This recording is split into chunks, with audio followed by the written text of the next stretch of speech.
asignatura, lo vamos a hacer en forma ordenada, unidad por unidad. Entonces en la medida que vamos desarrollando alguna cuestión, van consultando, pero siempre en forma ordenada, ¿no? Ya a esta altura ustedes tienen que haber estudiado todo, o sea que estamos en una etapa ya de repaso en donde simplemente vamos a evacuar dudas puntuales que hayan surgido al analizar el estudio en particular de la materia. Bueno, vamos por la unidad número 1, conceptos contables básicos. ¿Qué dudas surgieron al estudiar esta unidad?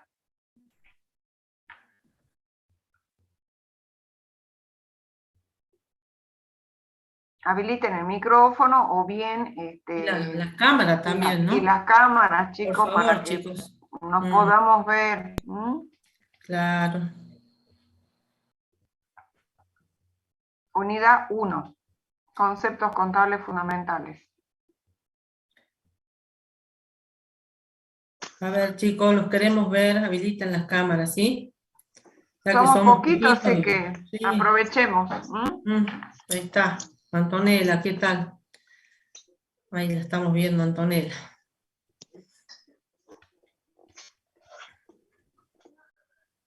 ¿Quién más? Victoria. Muy bien. Constanza. Gisela. Hilda. Gonzalo. ¿Cómo están, chicos? Es más lindo verlos, si no, Yamil. Claro.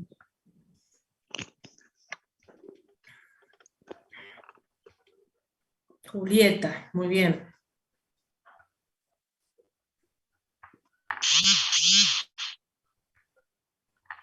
Analía. ¿Y los demás?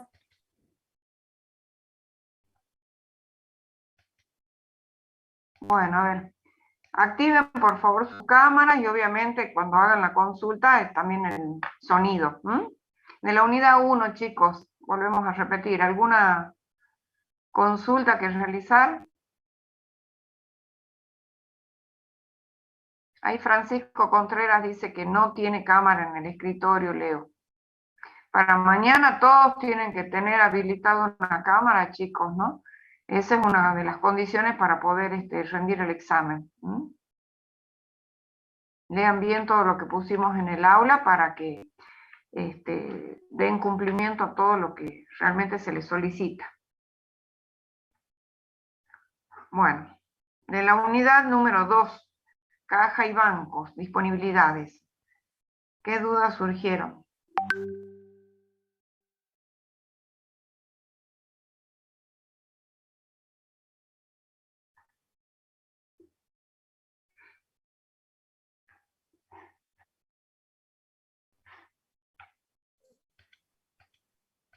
Profe, yo tengo una duda con respecto a la cuenta giros postales y bancarios. Para que entren en el rubro caja y banco, sí o sí tienen que ser a la vista, ¿no? Claro, exactamente. Para que pueda No. cumplir con las características, ¿sí? De liquidez inmediata, ¿sí? Sí. ¿Qué quiere decir a la vista, chicos? Que son pagaderos a su presentación. O sea, que vos lo presentás al banco o al correo y automáticamente tenés el dinero disponible, ¿sí? Entonces cumple con la característica de liquidez inmediata. Así es. Profe, y estas cuentas que tengo unas dudas, depósito judicial y cuenta custodias, estas no estarían cumpliendo con las características del rubro caja y banco, ¿no? Pero ¿en qué rubro estarían incorporadas? Y la cuenta depósito judicial no es una cuenta de la empresa, así que no va a integrar el plan de cuentas de la empresa. Esa es una cuenta que se abre, que el juzgado abre a nombre del beneficiario, digamos, del juicio, para que el que tenga que realizar el pago deposite ese dinero ahí. Es como para que, digamos, se asegure de que el beneficiario del juicio, del que ha ganado el juicio, con lo que corresponde, digamos. ¿Sí? Y después con respecto a la cuenta custodia es una cuenta de movimiento, esa cuenta se abre cuando se realiza la inversión del fondo común de inversión. Ese es el depósito inicial que exige el banco para poder luego adquirir las cuotas partes. Entonces, una vez que se hizo ese depósito, eso en realidad la cuenta custodia significa el depósito de las cuotas partes, digamos, la adquisición de las cuotas partes que quedan ahí en custodia en el banco. Y luego, cuando ya se las adquiere, esa cuenta se desaparece, digamos. Porque ¿Son ya cuentas puentes o cuentas de de movimiento? Como movimiento, dice la profesora. tal cual. ¿Sí? Y después ya queda la cuenta de inversión, ¿sí? Así que esa tampoco sería una cuenta patrimonial que corresponde incluirla en el rubro caja y bancos. ¿Quedó claro? Sí, No sé profe. quién había preguntado. ¿Francisco? No, profe, Daniel. Ah, bien. Bueno.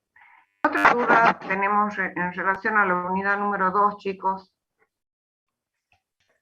A ver, acá estoy viendo, perdón, antes que sigamos, estoy viendo una preguntita de Antonella, pero esta pregunta, Antonella, es para el tema de resultados. Vamos a ir por orden, Antonella, ¿sí? Porque si no vamos a estar pasando de un lado para el otro y digamos que no va a estar bueno, porque mejor que vamos a hacer unidad por unidad, entonces todos los que tengan dudas de esa unidad evacuamos todas las dudas y después pasamos. Así que tu preguntita la vamos a contestar después, cuando lleguemos a este tema. ¿Te parece, Fabi? ¿Hacemos así? Sí, sí, correcto. No, sí. Tenemos que ser ordenados. Ningún problema. Bien. Hacernos acordar por las dudas. Lleguemos a la unidad 11 y nos olvidemos.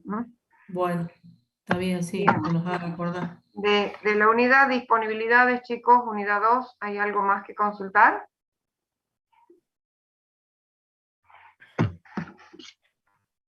Vamos entonces a la unidad número 3, inversiones. Recording in progress.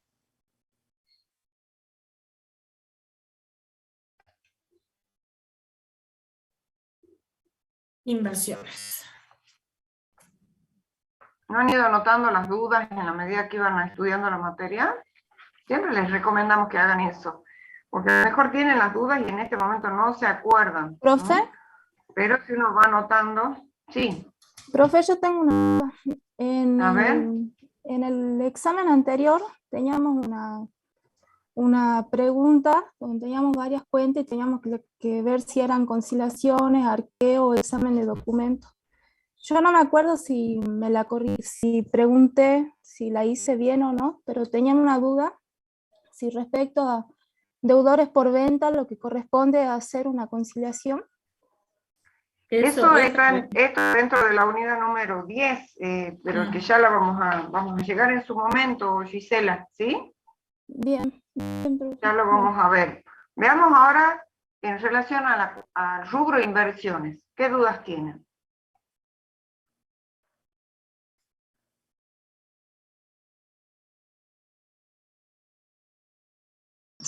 Profe, buenas. Le quería preguntar, estaba viendo que había una pregunta en uno de los parciales anteriores que dice, enuncie y conceptualice los rubros a que da lugar la clasificación de inversiones en el orden en el que figuran en el estado contable correspondiente.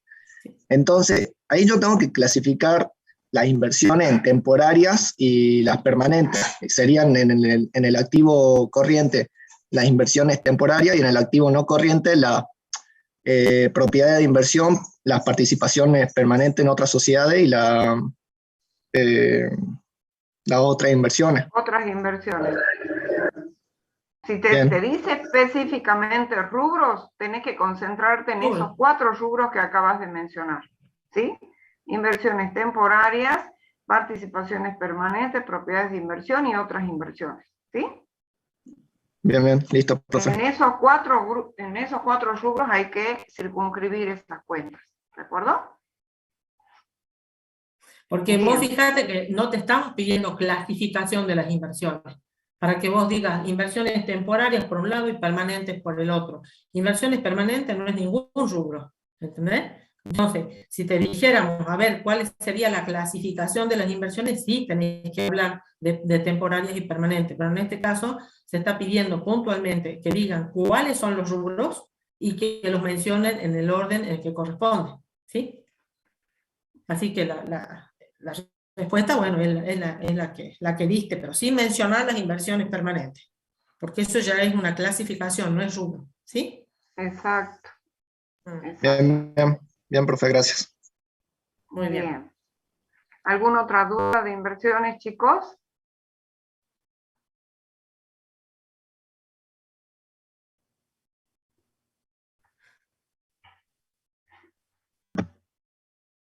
De la unidad de créditos.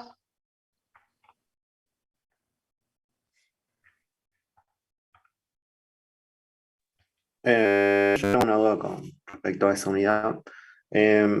Cuando vamos a sesionar un cheque de pago diferido, el interés que se cobra es de una tasa que proporciona el banco, ¿no? Sobre el valor del cheque. Es así, ¿no? Sí, sí, sí, Y, sí, eso ya lo establece el banco. y el descuento de documentos es lo mismo también, ¿no? El banco tiene una tasa para la tasa Exactamente, activa. sí. Es la tasa que cobra el banco en esos casos, en ese tipo de operatorias. ¿Mm? Porque en las filminas de la teoría descontaba los intereses del propio documento, por eso me generó la duda. Los intereses del propio documento lo tenés que devengar previo a hacer la cesión o ese descuento, ¿sí? Sí, sí. Y después Sí, sí, el sí. banco, en oportunidad de concretar ya ese tipo de transacción, te va a descontar el valor de la tasa de interés que él haya establecido. ¿Mm? Ah, sí, porque en esa filmina obviamente descontaba primero los intereses, devengaba todos los intereses del documento Claro, y primero después tenés que devengar los intereses, porque si vos te estás desvinculando en cierto modo de ese documento, tenés que dar de baja esos intereses. Obviamente que hasta tanto el firmante de ese documento no lo abone el tiempo de su vencimiento, sos responsable solidario, ¿sí? Ante la entidad financiera. ¿Mm? Pero la tasa que cobra el banco es por fuera de la transacción esa. Es la que fija el banco en concreto. ¿Mm? Ah, perfecto, perfecto, sí. Bien. ¿Qué más? ¿Alguna otra consulta de créditos? Sí. Profe, una duda chiquita. ¿La cuenta que utilizamos para la venta con órdenes de mutuales sería órdenes de compra XX, ¿no? Órdenes de mutuales. ¿Órdenes de mutuales? Órdenes, Ah, bueno. órdenes de mutuales, sí. Muy bien, Órdenes de gracias. compra de mutuales. ¿Mm? Acuérdense que ustedes siempre tienen que, si ustedes tienen la posibilidad de crear una nueva cuenta para ser incorporada al plan de cuentas, tienen que utilizar la calificación que consideren que va a ser de fácil interpretación para el universo de destinatarios de esa información. O sea que todos se imaginen lo mismo. ¿Mm? Entonces, órdenes de compras de mutuales me parece que sería representativo para este tipo de operatorias.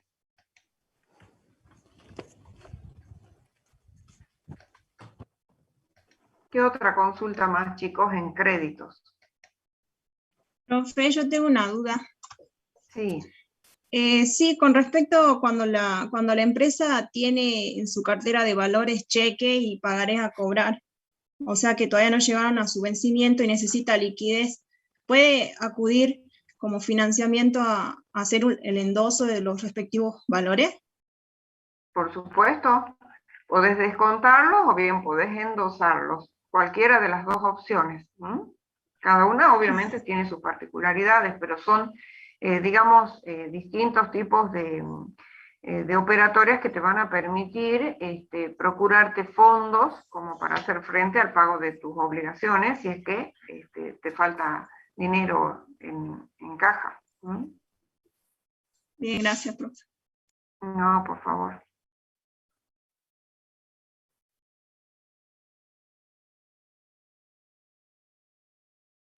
Profe, disculpe, ¿dijo que se podía endosar y descontar? podés endosar o descontar, ¿sí? Ah, Entonces, los documentos a cobrar, sí, los pagarés que tenés en cartera, sí. Fíjense que ustedes tienen ambos ejercicios los tienen en los trabajos prácticos. Tienen un ejemplo de descuento de documento y de endoso de documento. Ahí, acá es importante, chicos, que ustedes hayan estudiado la materia y hayan ido viendo la parte práctica, porque eso los ayuda a fijar más los conocimientos y a ubicarse más en los temas, ¿sí? Entonces, si no han visto la parte práctica, traten de pegarle una miradita a la parte práctica, porque eso que están preguntando lo tienen ahí en la parte práctica. Exactamente, y vayan, estas horas que les quedan de repaso, hagan esa correlación de teoría con práctica. Siempre les recomendamos que hagan eso al momento de estudiar la materia, porque eso a ustedes les va a dar mayor seguridad, mayor certeza en lo que están haciendo, y porque es la manera de interpretar. Muchas veces nosotros les ponemos algún tipo de situaciones para que ustedes casualmente razonen, y si han hecho esa ejercitación de correlación entre los conocimientos teóricos y prácticos, no van a tener ningún inconveniente para rendir el examen, ¿sí? Así que aprovechen y péguenle en una mirada a la carpeta de trabajo práctico y correlacionen con los conocimientos teóricos. Bien. ¿De créditos alguna otra consulta, chicos?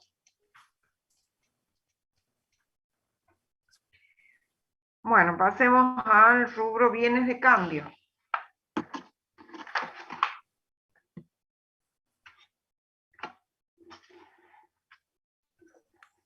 Profe, tengo una pregunta con respecto a las transacciones internacionales. Cuando pide la definición de las cláusulas que se usan en el comercio internacional, FATF, FOTP y CIF, Sí. tenemos que decir qué es lo que significan las siglas. ¿A eso se refiere? En inglés no, pero sí, no necesariamente, pero sí lo que significa cada una de ellas. ¿Sí? Y obviamente que en esos casos, cuáles son los gastos que asume cada una de las partes interactuantes, el comprador y el vendedor. Bien, bien, bien.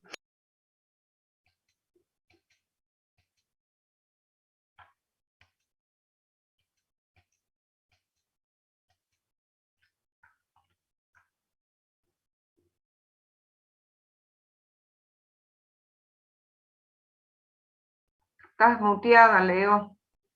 ¿Leo? Estás muteada. No sé por qué sola se Ahí pone está. así. Mira La verdad vos, que y no sé eso qué que está estás de pasando. anfitrión no debiera de ser. Tal cual, no sé qué está pasando con esto.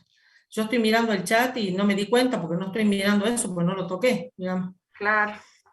A ver, decía que hay preguntas en el chat con respecto al descuento de documentos. No sé por qué, porque acá estoy viendo dos preguntas. Una que dice, profe, disculpen, el descuento de documentos, el banco cobra comisiones e IVA de las mismas.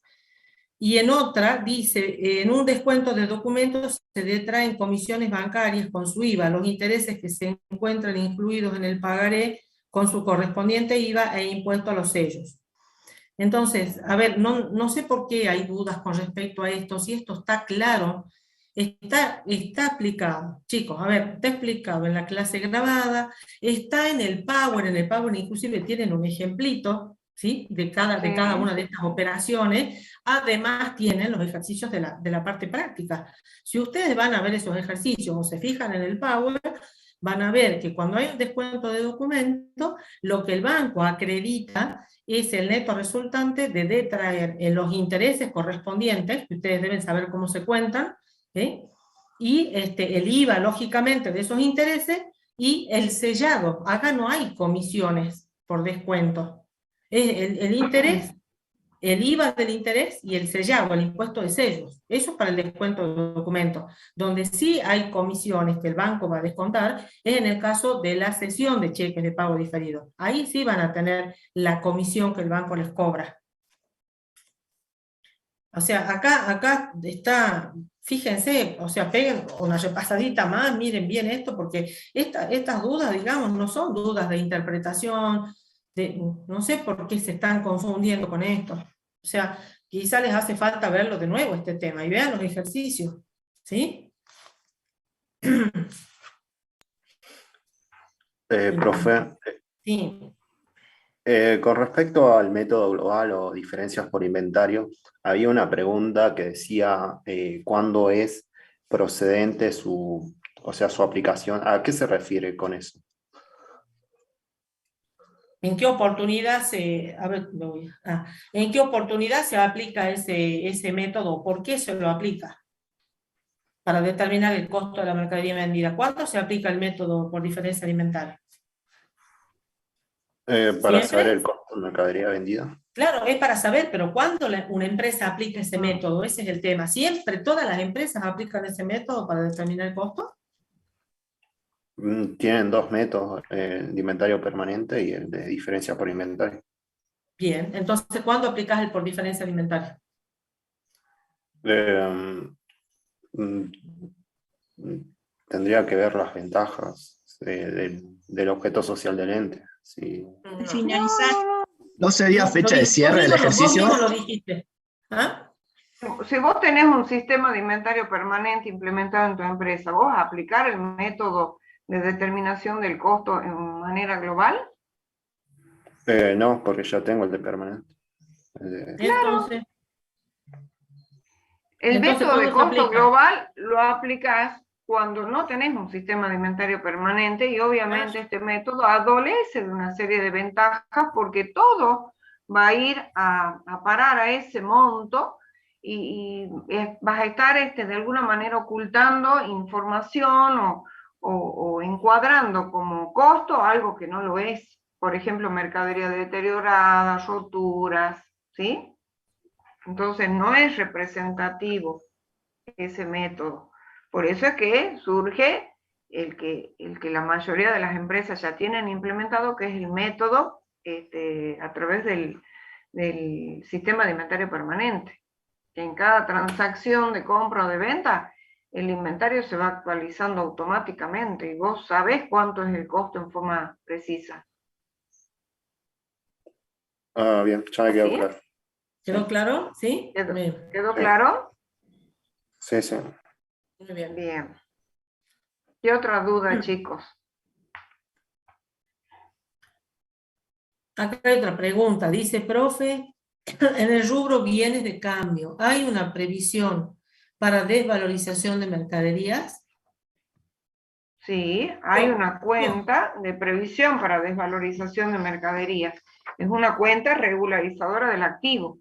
Así como tenemos la previsión para desvalorización de moneda extranjera en el rubro disponibilidades o la previsión para deudores incobrables en el rubro créditos por venta. Acá lo mismo. Se tiene que constituir, es conveniente hacerlo porque obviamente de acuerdo al tipo de actividad hay algunos productos que son más susceptibles de desvalorizaciones, mercaderías que de pronto se van a tornar en breve, opera su vencimiento, o sea, los productos altamente perecederos. Es conveniente siempre constituir este tipo de previsiones.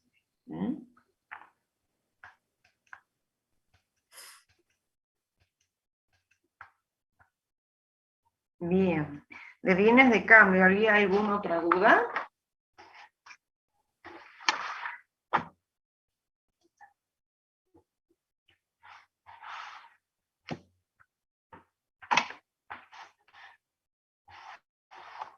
Parece que no. Parece que no. ¿Bienes de uso?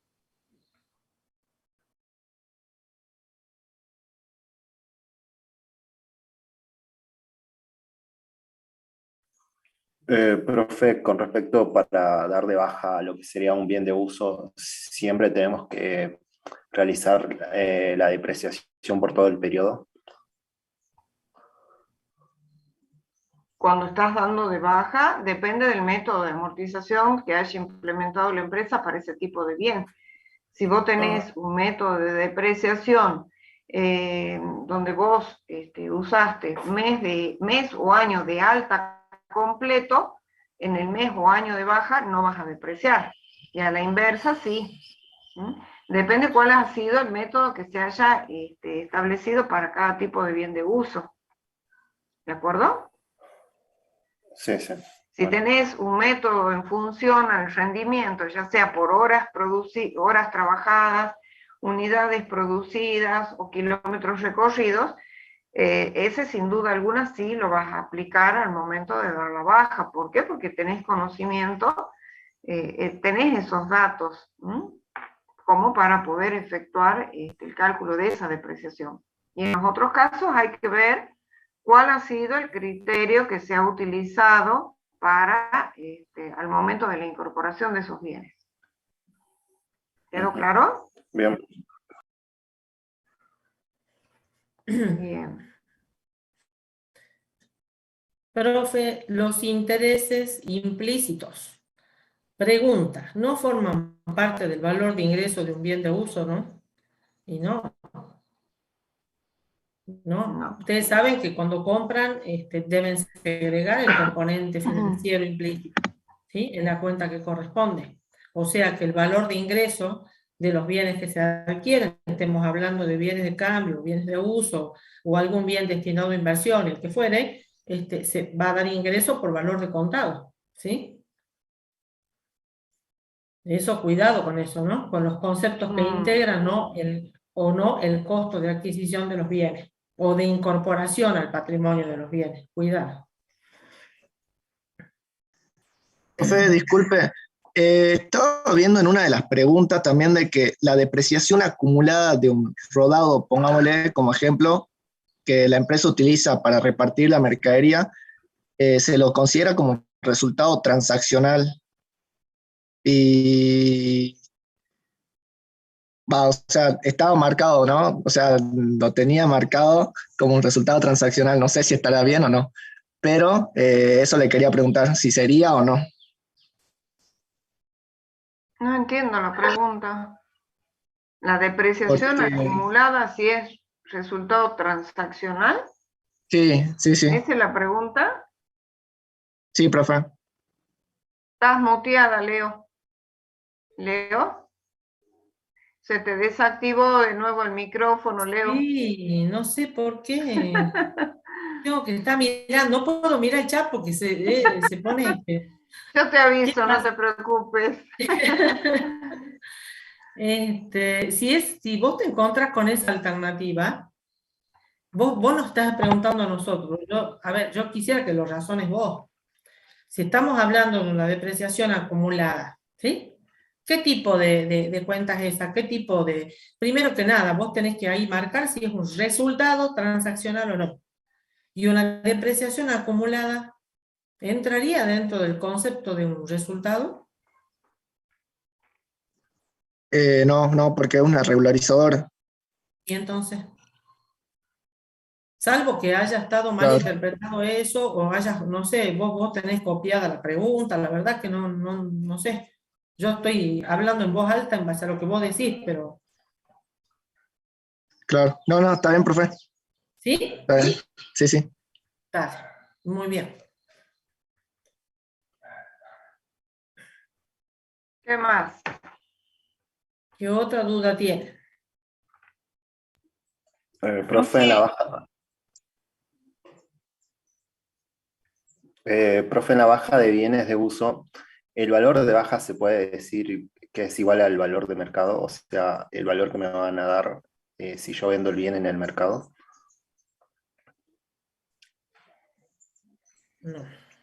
No. Y Vos lo podés vender por ese valor. O sea, si vos tenés un bien de uso y lo querés vender, lógicamente vas a ir a tratar de encontrar en el mercado, si es que existe o lo podés determinar o podés saberlo, cuánto sería lo que ese bien usado puede costar si vos lo querés vender hoy, ¿sí? Pero vos estás hablando de baja, Daniel. Si vos tenés un bien de uso en la empresa, ¿sí? Y le querés dar de baja, ¿por qué valor le vas a dar siempre de baja a un bien de uso? Independientemente de lo que ese bien cueste en el mercado si lo querés vender. por el costo de ingreso al patrimonio. A ver, pensar un poco. Si yo compré un bien de uso, suponete, por decirte cualquier cosa, que me costó 10.000 pesos en su momento, pero yo ya lo deprecié, tengo depreciaciones acumuladas por 5.000, ¿sí? ¿Cuál es el valor contable que tiene ese bien de uso hoy, que yo lo quiero vender? El valor residual. Bien, entonces, ¿por qué valor le vas a dar de baja al bien? Por el valor residual. ¿Sí? Pues si vos le das de baja, cuando vos hagas el asiento de la baja, vas a tener que acreditar la cuenta patrimonial del bien de uso, ¿sí? Y también vas a tener que debitar la depreciación acumulada. Entonces le estás dando de baja por el valor residual. O sea que un bien de uso siempre se da de baja por valor residual. Ahora, la diferencia entre ese valor residual de la baja del bien de uso y el precio al cual vos lo puedas vender en el mercado, ¿qué representa para vos? Un resultado por la baja de... Va a ser un resultado de la operación de venta del bien de uso. ¿Sí? Sí, sí. ¿Sí, Daniel?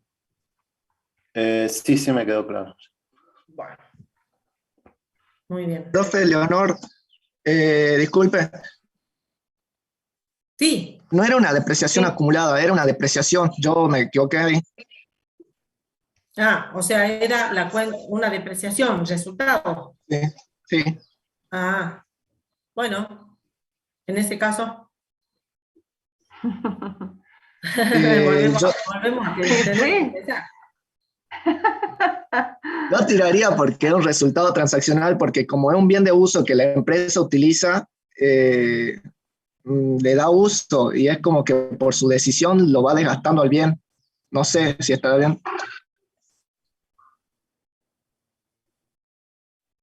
O sea, el La bien se depreciación, descarta por el uso. Entonces sí estaría bien, sería un resultado transaccional. ¿Qué opinan los demás? sería lindo que todos participen. Es la Sí, manera de que van a aprender sí. Según la en un definición, debate. dice que el resultado transaccional provienen de las transacciones de intercambio con terceros. Y yo creería que no entra dentro de transaccional. Bien. ¿Alguien más opina algo diferente? ¿O está de acuerdo con una u otra postura de los compañeros? No, profe, para mí también es un resultado no transaccional. Ajá. No pude ver quién contestó. Ah, Daniela. Bien, bien. Parecen fantasmitas, chicos, cuando ustedes no ponen la camarita, no sabemos. Tenemos que estar viendo qué cuadrito se pinta. Sí, Es muy de este otro lado es medio raro. Ustedes nos ven siempre, pero nosotros a ustedes no. Por eso es medio raro. Pero Esas bueno, depreciaciones se dan por la desvalorización que se va haciendo por el uso, entonces sería un no transaccional. Analía, muy bien. ¿Alguien más? Miren, hagan de cuenta que tienen que contestar esta pregunta ahí en el cuestionario, en el examen. Van a tener que decidirse qué hacer. ¿La marcan como un resultado transaccional o no? ¿O hacen el tatetí? ¿O piensan? ¿Mm? El compañero, Daniel, vos fuiste el que diste el concepto, ¿verdad? Sí, profe. Y bueno, en base al concepto, vos ya justificaste tu respuesta porque tenés el concepto claro, digamos. Sí, así es. Bien. Entonces, ¿en qué quedamos? A ver, Ramiro, en base a todo lo otro que se dijo, ¿qué opinas en definitiva? Entonces, si tenías dudas, a ver. Sí, me parece que es no transaccional. No transaccional. Bueno, ¿está bien? ¿Nos quedamos con esa? ¿O no? O sea, ¿cuándo estuvo presente la transacción que la empresa Sí, hizo con el tercero? Cuando compró el bien. ¿Sí? Pero la depreciación es resultado de un proceso de deterioro del bien por el solo hecho de usarse, digamos. ¿Sí? De que está siendo usado. O sea que, en definitiva, digamos, si se quiere, hasta podríamos decir que es una especie de pérdida de valor por tenencia del bien, porque lo estamos usando, la empresa lo tiene para usarlo, digamos. Lo podríamos más relacionar con eso, si se quiere, que con una transacción. ¿Mm? Bien. ¿Quedó Acá hay una claro? pregunta. Bien, Acá hay profe, una gracias. pregunta. No, no hay por qué. Acá hay ¿Algo una más de pregunta. bienes de uso? A ver. Sí, una pregunta acá hay una pregunta larga, o no sé si ella está exponiendo, la leo. El circuito económico financiero de las depreciaciones consiste en que el bien periódicamente se le fueron restando las depreciaciones acumuladas, que tenían como contrapartida la cuenta de resultado negativo de depreciaciones, la cual se le fue cargando al costo del bien producido, que será objeto de la venta. El valor se traslada al rubro créditos por ventas y al momento de su cobrabilidad impacta en el rubro caja y bancos. Es como que está bien explicado, pero no están marcando bien cuál es el camino que sigue la depreciación. Sí, se inicia con, digamos, en el rubro bienes de uso, lógicamente, pero justamente porque es cargada en el caso de los bienes producidos como costo del bien producido, parte de la depreciación, digamos, del bien de uso que se utiliza para fabricar los bienes de uso, ¿estamos en bienes de uso o en bienes de cambio? Esta pregunta ¿de qué es? Depreciación, está bien. Para fabricar los bienes de cambio, sí dijo bien, que son depreciaciones, a ver, me perdí, espera. Sí, dice bien producido, perfecto, del bien producido. Entonces, pasaría, ahí hay que marcar bien que pasaría de un rubro no corriente, que es bienes de uso, a un rubro corriente. ¿Cuál es el primer rubro corriente al cual vemos el efecto, digamos, o dónde impacta? En el rubro bienes de cambio.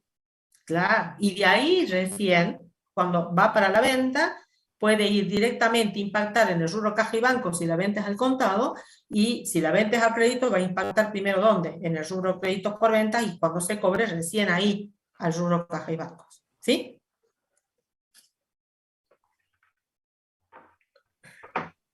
Profe, ¿por qué se dice que las depreciaciones son costos no erogados o no extinguidos?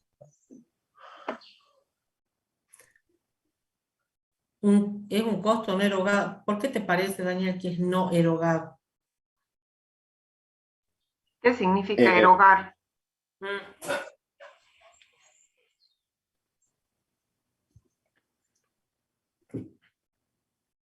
¿Cuál es el significado de esa palabra? Porque si no comprendemos el significado de esa palabra, no vamos a poder comprender lo que nos está queriendo decir el libro, digamos, cuando estamos leyendo.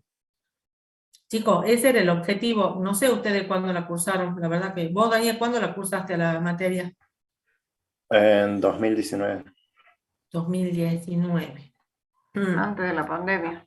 Sí, antes de la pandemia. Bueno, ahora tienen los chicos la posibilidad de armar un glosario en el aula, justamente para esto, para que cuando encontremos términos que no los manejamos o no estamos seguros qué significan, o un mismo término puede tener varias acepciones, depende cómo lo usemos, hacemos ese glosario que es una especie de diccionario donde vamos poniendo las palabras y el significado. Entonces, cuando pasa esto, ¿qué tenemos que hacer?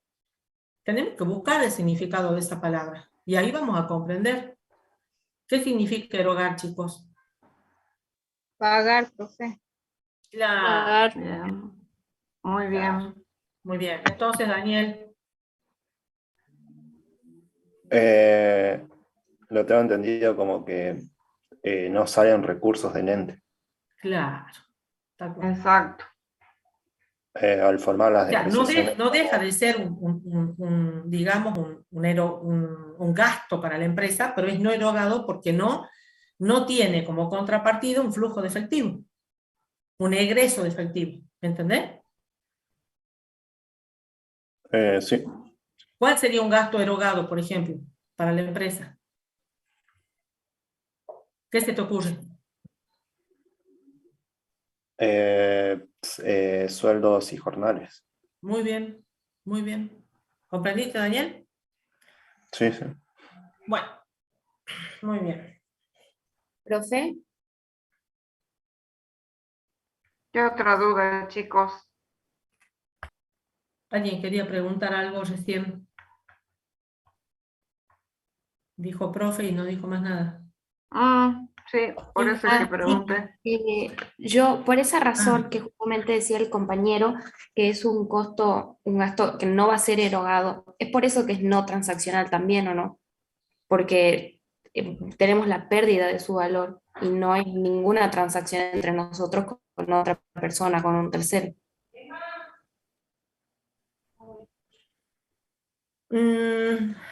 Tendría que poner a analizar todas las posibilidades, a ver si podemos categorizar eso, digamos. De decir, entonces cuando me digan tal cosa es esto. O sea, eso se tiende mucho a hacer y muchas veces no es así. No, Porque solo en ahí el caso en particular de las depreciaciones, justamente por su de la desvalorización del bien. Sí, puede ser si lo analizas así, pero más correcto sería analizarlo de la otra manera. Claro, está bien. En definitiva, desembocas en lo mismo, no es una transacción. ¿Sí? No, del origen de eso no es una transacción que haga la empresa, digamos, que realice la empresa. ¿Sí? Gracias, profe. Muy bien. ¿Qué más, chicos? ¿De bienes de uso alguna otra duda, chicos? Terrenos, bienes en construcción, tránsito y montaje, obras en construcción, bienes que no se usaron, anticipo a los proveedores. Esos son los bienes que no se deprecian, ¿verdad?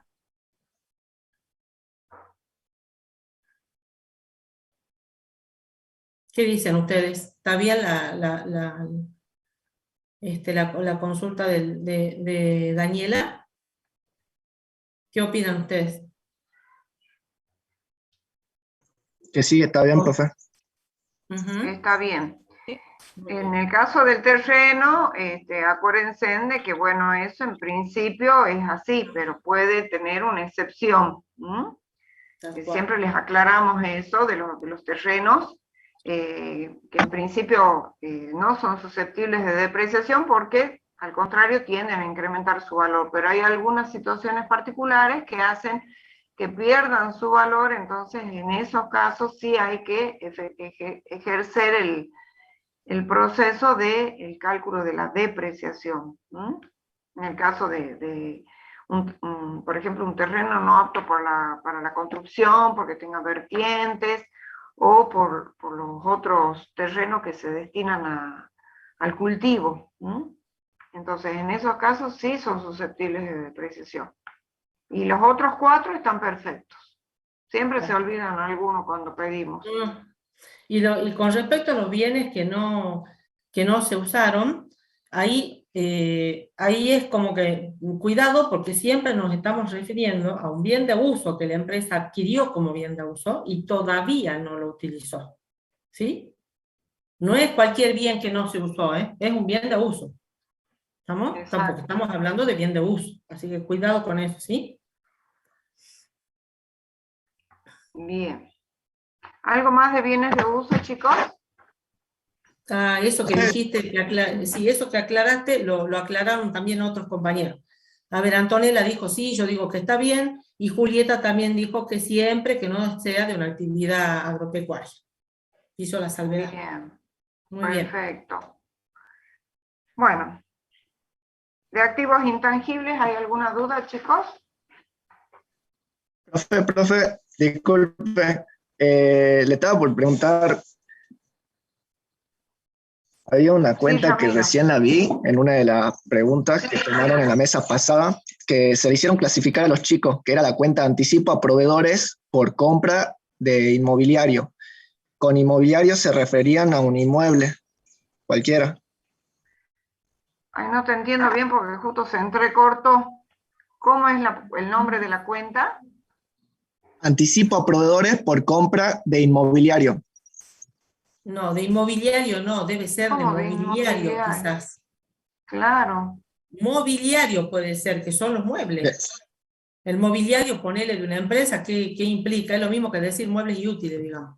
¿Sí? Claro. Eso sería el mobiliario, pero no es inmobiliario, ¿eh? Ah, de mobiliario, sí. Mobiliario tiene que ser, Ramiro. Sería entonces un anticipo por compra de muebles y útiles. Sí, es un anticipo de bienes de uso. Anticipo a un proveedor. Claro, tal cual. Forma parte integrante del rubro por el cual se dieron dichos anticipos, ¿sí? En este caso, del rubro bienes de uso. Claro. Patrimonial del activo. Claro, ¿Esa era claro. la pregunta? Sí, esa era, profe. Gracias. No, Si no hubiéramos dicho inmuebles, Ramiro, ¿sí? Claro. Inmobiliario no. Claro, claro. Sí, Bueno. sí. Activos intangibles, chicos, ¿qué dudas tienen?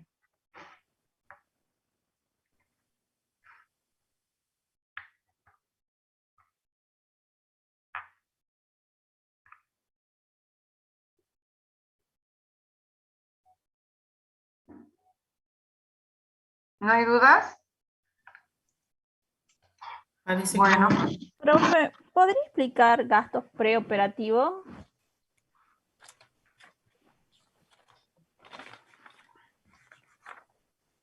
¿Qué son para vos gastos preoperativos, Mayra? ¿Qué estudiaste?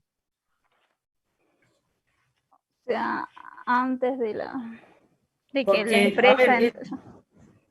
a ver, explica vos como vos lo entendiste, a ver, ¿qué entendiste vos? ¿De qué son gastos preoperativos? O sea, ¿serían los gastos antes de que la empresa se ponga en funcionamiento? No. Eso ya entendí.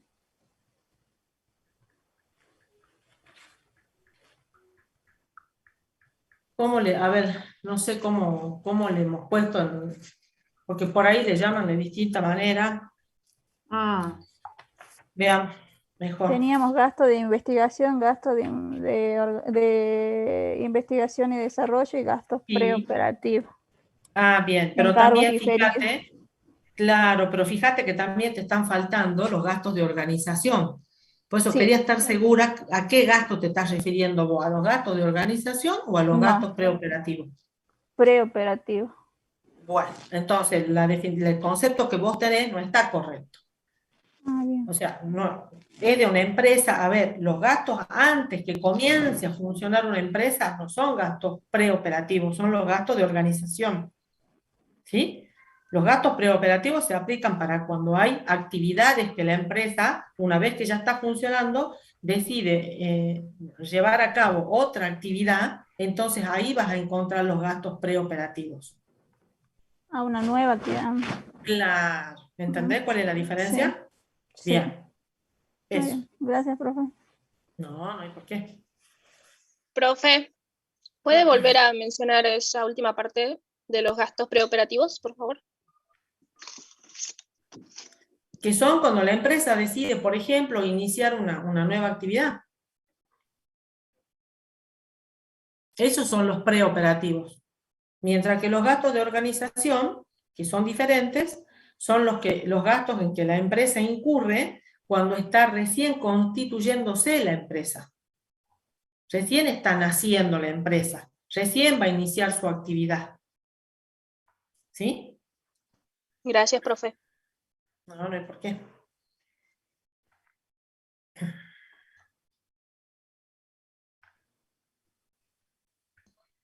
Profe, el valor llave o la cuenta valor llave XX entra dentro del rubro valor llave, es así, ¿no? Perdón, yo estaba leyendo el chat, no escuché. Me refiero a la cuenta valor llave, entra dentro del rubro valor llave y no entraría dentro del rubro activos intangibles. No sé si es correcto eso. A ver, Daniel, vos con...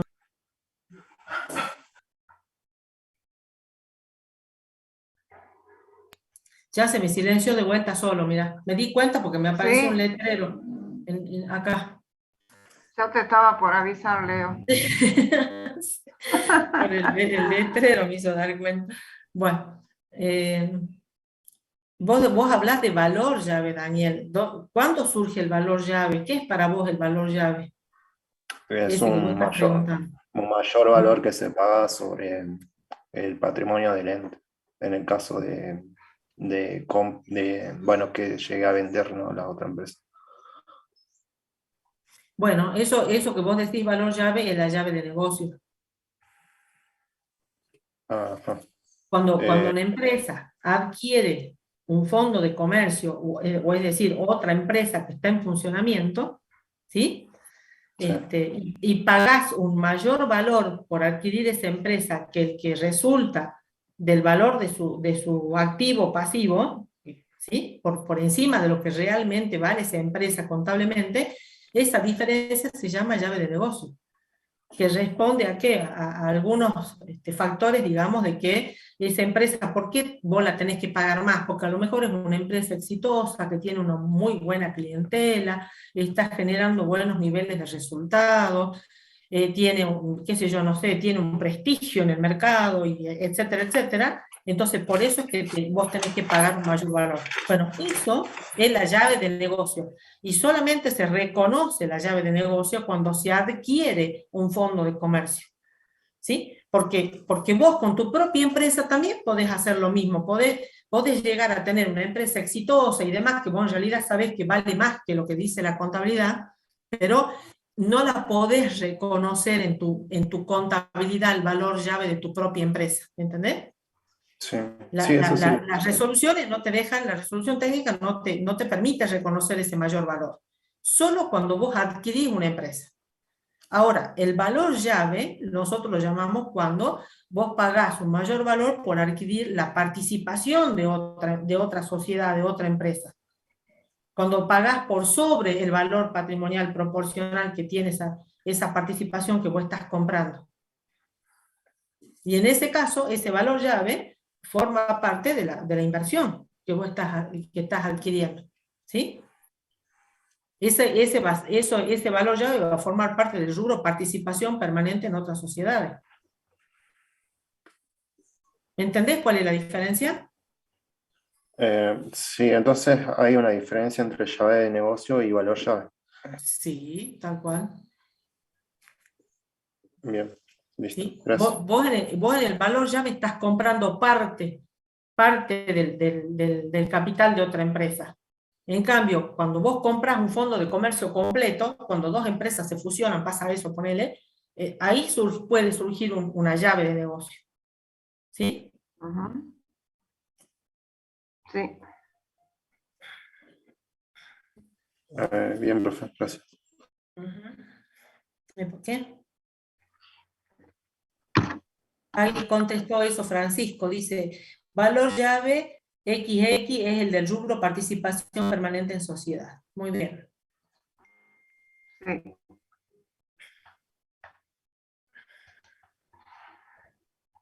Bien. Disculpe, ¿Alguna otra duda, chicos? Sí, yo tengo una consulta. En el anterior examen, no sé, había un punto que había de activos intangibles, que había que ver si eran bienes inmateriales o cargos diferidos. Y había una cuenta que es la que tengo dudas, porque me la marcaron como que estaba incompleta ese punto, y para mí es esa. Valor llave por adquisición de participación societaria. ¿No es parte de ninguna de las dos? ¿O es un bien inmaterial? Y es la pregunta es la respuesta que recién puso Francisco en el chat. Es lo mismo. Claro, no, entonces ahí se pone... No corresponde formar parte integrante de activos intangibles, sino del rubro inversiones. Ah. ¿Sí? Sí. Era ninguna de los anteriores en ese caso. Bueno, muchas gracias. No, por favor. ¿Todos entendieron, chicos? Sí, profe, entonces el valor llave es aquella, digamos, cuando nosotros adquirimos la participación de una sociedad o empresa, otra cosa. Y la llave de negocio es cuando directamente la compramos en su totalidad. Sí. Sí, tal cual. así es. Pues en un caso estás Bien. invirtiendo, en la otra ya sos el propietario de todo el fondo de comercio. ¿Quedó claro? Bien, profe. Bueno. ¿De activos intangibles hay alguna otra duda? Pasamos a pasivo entonces. Vamos a este rubro, pasivos. ¿Qué dudas surgieron?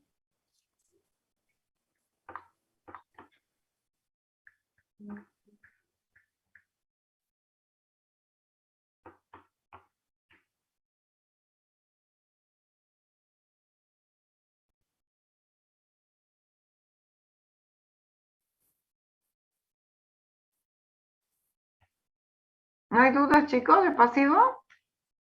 Miren que es un Profe, rubro importante y bastante completito, ¿no? profe, No con sé. respecto a las remuneraciones y cargas sociales para el cálculo del sueldo anual complementario, yo lo que hago, por ejemplo, si el trabajador entró el 10 de febrero, yo hago la diferencia de 30 menos 10 y serían 20 días los que trabajó, ¿no? Pero le pregunté a algunos de mis compañeros, ellos me dicen que lo toman desde, o sea, comienzan a contar a partir del día que el trabajador empezó a trabajar. Exactamente.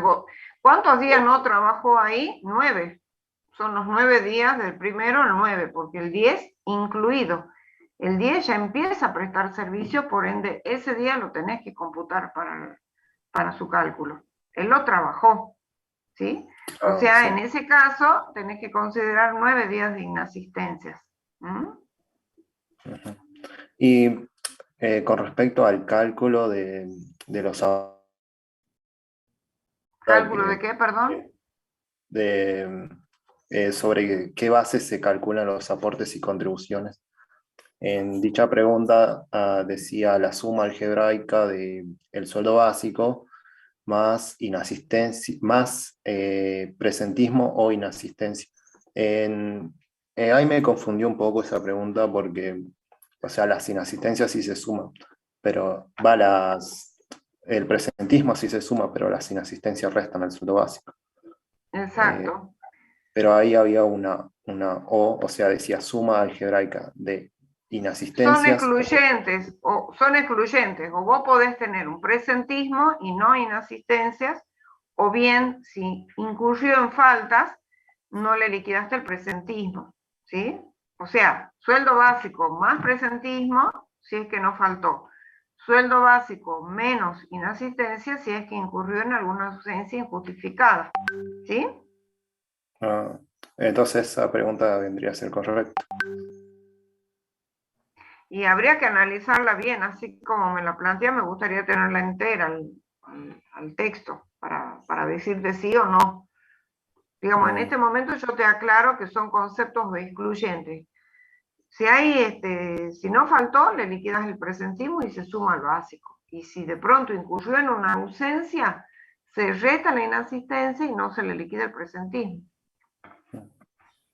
Claro, porque no sé, yo estoy viendo que ustedes están de alguna manera viendo qué se ha tomado en los exámenes anteriores y tratando de buscar la manera de poder de alguna manera aprobar, pero no es ese digamos, el criterio. Yo creo que acá lo que se trata, y uno tiene que apuntar a aprobar en la convicción de que realmente conocen la materia, ¿sí? Entonces, no se encasillen en determinada pregunta que se tomó en X exámenes, porque los exámenes son distintos unos de los otros, ¿sí? No es que hacemos un copiar y pegar del examen de diciembre al de ahora, no. Y ustedes, por lo que veo, están tomando nota de lo que se va evaluando en los distintos exámenes y quieren la respuesta para esa pregunta. Yo lo que quiero es que quede claro que a veces no es la misma respuesta para las preguntas, porque las vamos modificando, chicos.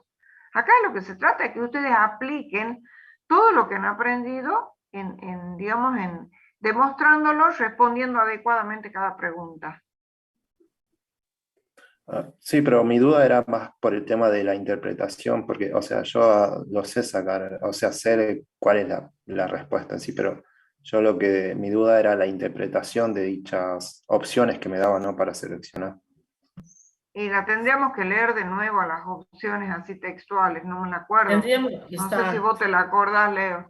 Yo no me la acuerdo. ¿Quién me voy a acordar yo de memoria? No me acuerdo eso, ¿no? No lo voy a saber. Porque, como les repito, profe, decía suma algebraica. Y, Sí. o sea, a mí me Yo hace la pensar que tengo, quiere que, yo la tengo, que sume profe. las inexistencias o algo así. Si te está diciendo que es una suma algebraica, ahora hay que ver qué te está diciendo que se suma. O se resta, porque si es Inexistencias. algebraica hay suma y resta. ¿Sí? Bueno, ahí ya me quedó claro. Claro. Ahora si te dice es la suma de la Claro, sí, remuneración básica más el presentismo más la inasistencia, y obviamente va a estar mal.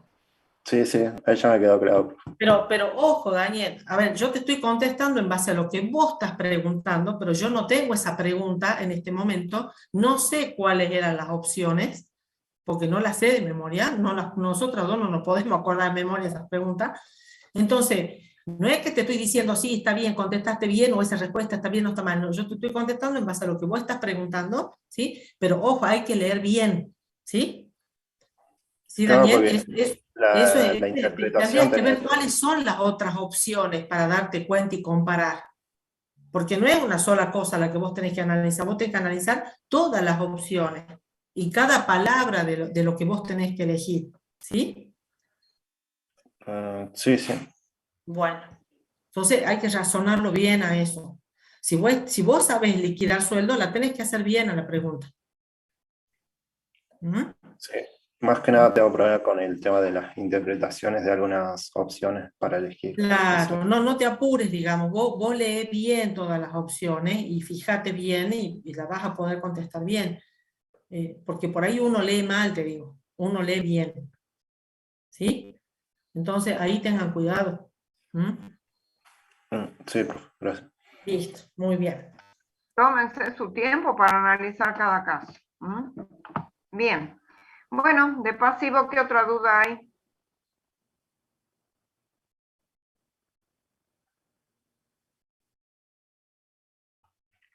Aparte de sueldo, ¿no hay nada más? Impuestos. Es bastante Profe, amplio el tema. ese tema de impuestos, por ejemplo, yo alquilo un local que lo voy a poner para funcionamiento de alguna sucursal. El impuesto inmobiliario lo paga el dueño del local, ¿es así, no? Generalmente sí. Pueden haberlo acordado también en el contrato, pero ese es un impuesto que recae sobre el propietario. Imagínate, si yo soy locador, yo soy el propietario, entonces no me puedo confiar de que el inquilino va a pagar algo que a él no le corresponde. Eso corresponde que lo absorba quien es el dueño del inmueble, ¿no? En este caso el locador. Lo que no quita, que como dice también ahí la profesora, haya algún contrato en el cual el dueño del inmueble le diga al locatario que debe pagar el impuesto inmobiliario. Exacto. O sea, no, yo Puede estoy de acuerdo, darse, para mí no puede correspondería, darse. pero hay casos No, así. no. Hay casos así. Entonces todo depende. Ujú.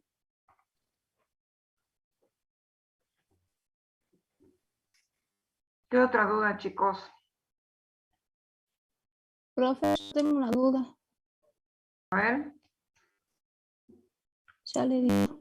En un inmueble de propiedad donde funciona un local de venta, lo que se tendría que pagar es un impuesto inmobiliario y una tasa de alumbrado y limpieza a pagar.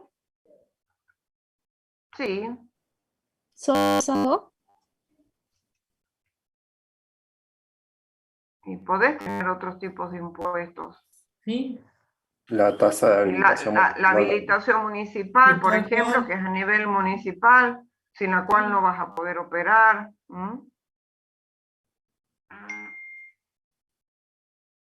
Sí. Bien, profe, gracias. No, por favor.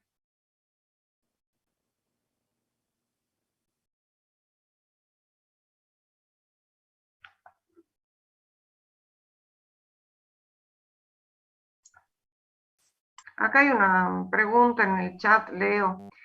Francisco Contreras dice, ahí entraría en lo que sería impuesto a las ganancias a pagar, porque tengo como entendido que el impuesto a las ganancias grava los beneficios o ganancias que se obtengan de la actividad que desarrolla el sujeto.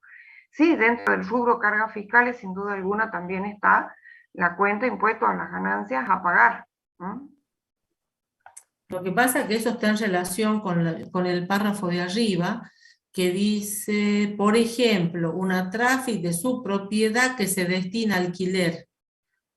Ahí entraría lo que sería el impuesto a las ganancias a pagar. Ah, no he visto la ¿Entendés? primera parte. Sí, está No he visto esa relacionado con parte. eso.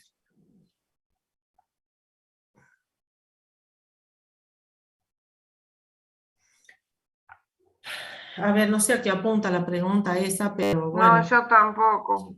Sí, me el acuerdo tema, en algún examen le habíamos puesto ejemplos y ellos tenían que decir qué tipo de tributos podían encuadrar en cada uno de ellos. claro. Lo que a mí no me está gustando es, vuelvo a lo Sí. mismo, ellos están haciendo digamos, un listado de las posibles preguntas y están evacuando en estos momentos las respuestas. Y vuelvo a ser insistente en esto, no tomamos las mismas preguntas en todos los exámenes. Entonces no pierdan el tiempo en esto. Creo que las energías las tenemos que poner en estudiar, en aprender, en conocer la materia y aplicar nuestros conocimientos, nuestros razonamientos en las consignas que nosotros les demos oportunamente. No sé, lo veo así, Leo. No, yo también. Por otro lado, ¿qué significa el saber, el conocer, chicos? A ver, no es suficiente que yo estudie y que me sepa como lorito decir cosas, digamos, de la materia, de algunos rubros o lo que fuera. Si realmente yo no comprendí, no voy a ser capaz de aplicar eso que estudié en contestar una pregunta o en resolver un ejercicio. ¿Sí? Entonces, muchas veces yo creo que la falla está ahí. Una, que por ahí se confunden cuando leen y no interpretan bien, como recién Daniel tenía dudas, por ejemplo, entonces hay que leer bien e interpretar bien, y por otro lado, hay que poder ser capaz de aplicar eso, pero yo ¿cuándo puedo hacer ese proceso de aplicar? Cuando realmente lo aprendí al tema, lo comprendí, y lo estudié y le di el tiempo de maduración suficiente, ¿sí? Y lo apliqué, por eso es la práctica también, porque ahí estamos aplicando el conocimiento, no es que la teoría va por un lado y la práctica por el otro. ¿Sí, chicos? Entonces, ahí está el tema. No hay otra forma, porque si no, yo lo que me aprenda hoy de esta materia el año que viene no me voy a acordar. Y eso pasa en serio, porque llegamos al tercer año con la materia de superior 3, presentación de estados contables, y el primer práctico que tenemos que dar es clasificación de cuentas. Porque no saben clasificar una cuenta, no saben en qué rubro va la cuenta, después de haber estudiado básica. Entonces, es muy serio ese tema. Hay que razonar todo, no se puede estudiar de otra manera, ¿sí?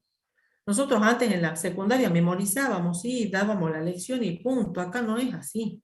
Acá tenemos que aprender para saber, y ese saber les tiene que durar hasta que se reciban. No tenemos problema en darles respuesta, en contestarles, decir, sí, la respuesta es esta, es aquella, pero nosotros sentimos que con eso no lo estamos ayudando. Y ustedes tampoco se están ayudando para poder afrontar un examen y poder aprobar la materia. No sé si comprenden lo que les queremos decir, porque realmente nos preocupa esto, ¿qué es lo que queremos nosotros? Que ustedes sean capaces de poder contestar y de que ahí con eso nos damos cuenta que saben, que lo han entendido al tema, que saben la materia, que la conocen, ¿sí? Entonces, está bueno eso y realmente vemos cuando hay exámenes así, nos ponemos re contentos, pero con este tipo así de preguntas y demás, no vemos que van para ese lado, por eso nos está inquietando un poco. No es que no queramos contestarles o darles la respuesta, no hay problema, ustedes pregunten, pero nos gustaría más preguntas como las que han hecho hace rato, por ejemplo, que todos opinaban, que Daniel justificó su respuesta, por qué sí, por qué no. Entonces ahí es donde uno se da cuenta y ustedes mismos se van a dar cuenta que lo saben el tema. ¿Sí? Bueno, sigamos. Aprovechemos el tiempo. Sigamos porque tienen que Bien. rendir mañana. De pasivo no hay más nada. Si Profe, no, pasamos a patrimonio neto. No sé quién habló ahí. disculpe. Mayra. Bueno, en aportes y contribuciones, bueno, jubilación o SIPA. El organismo recaudador es AFIP de GI, porque Sí. yo en mi teoría, Mm. yo tengo que, es la ANSES, digamos, que es el que administra, o sea, que es administrado por el ANSES. Ahí me confunde. Pero no es lo No, el que mismo recauda decir es quién AFIP. administra. Claro. ¿Y qué sería el Entonces, ANSES? O Claro. sea, Acá la pregunta apunta a quién es el organismo que recauda. ¿Vos cómo haces para pagar? ¿Te vas a la ANSES a pagar? No. no, la Haces AFIP. a través de un pago a la AFIP, a través del formulario 931. Sí, ¿Sí? sí. Es la AFIP quien es el órgano de recaudación. Obviamente después va a llegar esos fondos al ANSES y va a Claro, ser como quien lo esto va a se carga después al administrar. ANSES, por eso digo, pensaba que era el No, ANSES no, después. no. No, quien recauda es el que AFIP. cobra. ¿Quién es el que Ah, cobra? AFIP. AFIP. A través del formulario 931 que hay que enviar y bueno, y el depósito que hay que efectuar, o la transferencia bancaria. Bien. como vos bien dijiste, Mayra, el organismo administrador sí es el ANSES, pero es el que administra los fondos. Sí. ¿Sí? Eso. Sí. Pero ¿quién se encarga de recaudarlo? ¿A quién le impusieron la obligación de cobrar todo eso, de recaudar todo eso? A la AFIP. AFIP de GI. Fíjate que otro concepto más recauda la AFIP, no solamente la jubilación. ¿Qué más recauda la AFIP? El INJP. ¿Qué más? Obra social. Hasta la obra social recauda, y eso no significa que la AFIP maneja esos fondos, ¿no? Ella recauda y direcciona los fondos a cada uno de esos organismos. Entonces, ¿quién administra los fondos de la obra social? La obra social. ¿Entendés cuál es la diferencia ahora? Sí. Bien. Bueno, eso es lo que queremos, que entiendan, chicos, que aprendan. Bueno, vamos a la unidad de patrimonio neto. ¿Qué dudas tenemos?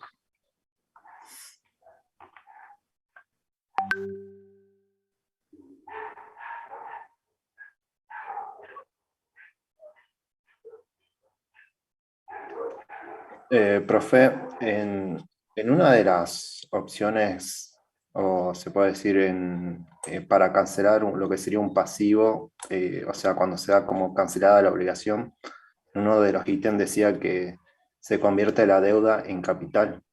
Es decir, que el ente tenía una deuda con un socio y ese socio decide transformar esa deuda en partes de capital, o sea, haciendo, por ejemplo, la cuenta socio XX cuenta aporte a aportes irrevocables de capital. O sea, no sé si se refiere a eso, cuando dice que cancela la obligación transformando la deuda en capital.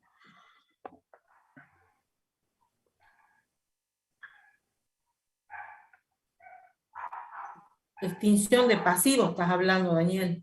Está hablando de extinción de pasivos, sí. Claro.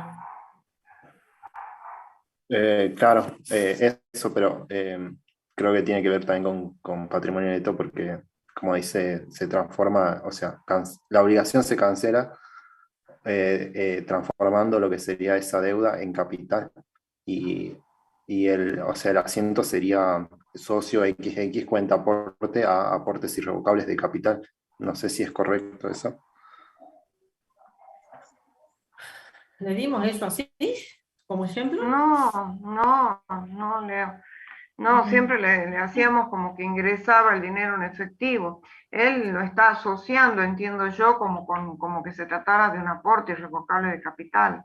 Y los aportes irrevocables de capital siempre se pagan íntegramente, es en efectivo, no a través de una deuda. No, estamos mezclando, creo yo, ahí los conocimientos. ¿Sí? La cancelación de pasivo, la opción es correcta. Si vos decís transformas una deuda en capital, es correcta. ¿Sí? Si es esa la pregunta en este momento. Pero, por favor, refresquemos un poquito más, repasemos cuáles son las condiciones para que un aporte sea efectivamente un aporte irrevocable de capital. Hay 3 condiciones que prevén las resoluciones técnicas que hay que dar cumplimiento, ¿sí? Pero sí, la sí, pregunta de si la deuda se transforma en capital está bien. Bueno, profe, gracias. No, por favor. ¿Algo más de patrimonio neto, chicos? Profe, le quería preguntar si los aportes irrevocables son los mismos que los aportes no capitalizados. O sea, ¿es lo mismo hablar de aportes irrevocables que aportes no capitalizados o no? El aporte irrevocable no está capitalizado. No está todavía capitalizado. ¿Por qué? Porque faltan que concluyan una serie de trámites legales y de inscripción. Cuando eso se concrete, ahí sí van a formar parte integrante ya del capital. Entonces, hasta que eso no suceda, ese aporte irrevocable de capital es un aporte no capitalizado. ¿Sí? Bien, bien. Bien. ¿Qué otra duda, chicos?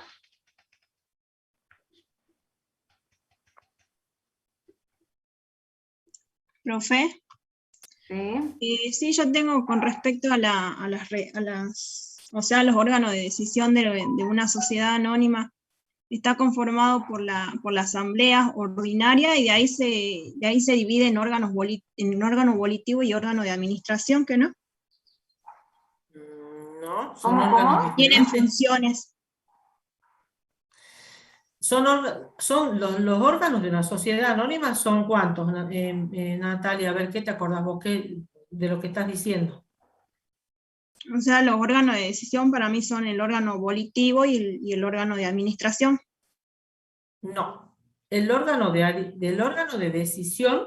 ¿O la asamblea de accionistas? Es el órgano volitivo, justamente, sí. Es la asamblea. Sí, si estamos hablando de una SA, es la asamblea de accionistas. Después tenés el órgano de dirección, que es otra cosa, que está a cargo del directorio de la empresa. Ese es el órgano de dirección. ¿Sí? Sí. Pero no es lo mismo que decir de decisión, es otra cosa. Los que toman las decisiones son los socios, no son los directores de la empresa. Ahí te estás confundiendo, tenés que tener bien en claro eso. Órgano volitivo u órgano de decisión. ¿Sí? Sí. Órgano de dirección, o sea, el directorio es el órgano de dirección o de administración, si le querés llamar. Y después tenés el órgano de control, que ahí tenés, que podés tener la sindicatura o el consejo de vigilancia, según sea. Que la ley te da la alternativa. Ese es el órgano de control. Esos son los 3 órganos que existen siempre en una sociedad anónima. Gracias. Acá hay una pregunta, Leo, en relación a la reserva legal. Dice, profe, yo tengo una duda. En la reserva legal, el 20% que se tiene es llegar, es un máximo. En la ley dice hasta llegar al 20% del capital social. Tengo como una duda de interpretación. Acá lo que dice la Ley General de Sociedades en su artículo 70, que tanto las sociedades por acciones y las sociedades de responsabilidad limitada tienen que constituir una reserva legal. ¿A qué equivale ese importe o cómo se determina? Tomamos el 5% de las ganancias líquidas y realizadas hasta llegar a cubrir el 20% del capital social, ¿sí? Hasta llegar a cubrir. Ese vendría a ser lo que dice la ley y lo que es exigible. Ahora bien, si de pronto la sociedad desea seguir constituyendo reserva legal por encima de ese 20% exigible por ley, sí se puede hacer, ¿sí? O sea, lo legal es llegar hasta ese máximo del 20%. Y queda a criterio de la sociedad si quiere seguir constituyendo una vez que ya cubrió el 20% del capital social. ¿De acuerdo? No sé quién había preguntado esto. Y fue Antonella, pero después de la pregunta puso, perdón, profe, ya entendí, sí puede ser más del 20, pero la ley exige hasta el 20, digamos. Claro. Por eso, ante tu primera pregunta, es verdad, ese 20 termina siendo un piso, no un techo. ¿Entendés? Digamos, eso es lo que prevé la ley. Ahora, si los socios desean seguir constituyendo por encima, lo pueden hacer sin ningún tipo de dificultad. ¿Sí? Bien, Antonella, ¿qué otra duda tenemos de patrimonio neto?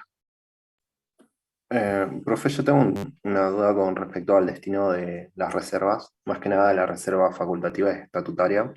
En la reserva estatutaria, yo la definición que tengo es con o sin destino específico. Pero muchos me dijeron que tiene un destino específico la reserva estatutaria. Es la que prevé en el estatuto. En el estatuto se prevé cuál es el destino que se le puede asignar. Entonces sería, sí o sí, siempre tiene un destino el estatutario. Y sí, la tienen que prever en el estatuto. Y con respecto a lo que sería el uso de esas reservas, más allá de que sería para absorber las ganancias, la facultativa es para nuevas actividades que se van a emprender y la estatutaria sería para renovación de equipos, maquinarias. Es que eso va a depender de la voluntad de los socios. Lo que se fijó en el estatuto es ley para las partes, y eso lo pueden determinar ellos. Y lo que determine la asamblea también debe darse cumplimiento. O sea que los objetivos por los cuales se constituyen estas reservas queda librada a la voluntad de lo que hayan pactado oportunamente. ¿Sí? Y eventualmente esas reservas van a ser utilizadas también para absorber las pérdidas en el caso de que hayan incurrido en las mismas, ¿sí?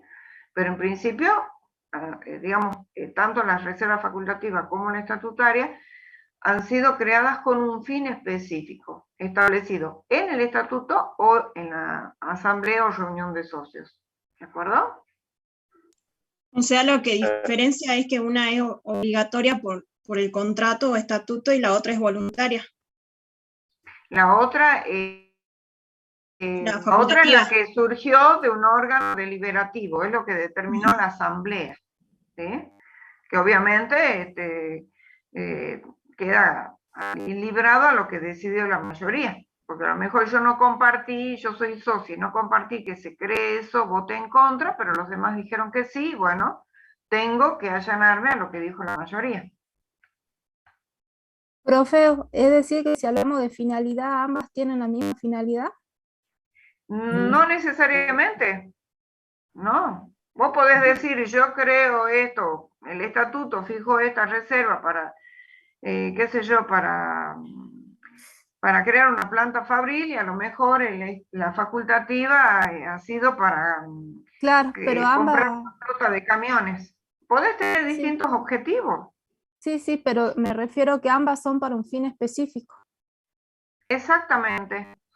Que ha sido preestablecido en el contrato o en la reunión de socios o asamblea de accionistas. Sí. Lo que sí no tiene que confundirse es el destino por el cual fue constituida la reserva legal, porque hay muchos contestan de que las tres reservas se constituyen para absorber pérdidas. Y no es así. No es así. Ojo con eso. Eventualmente estas reservas van a utilizarse para absorber pérdidas, pero en realidad su constitución responde a un objetivo preestablecido.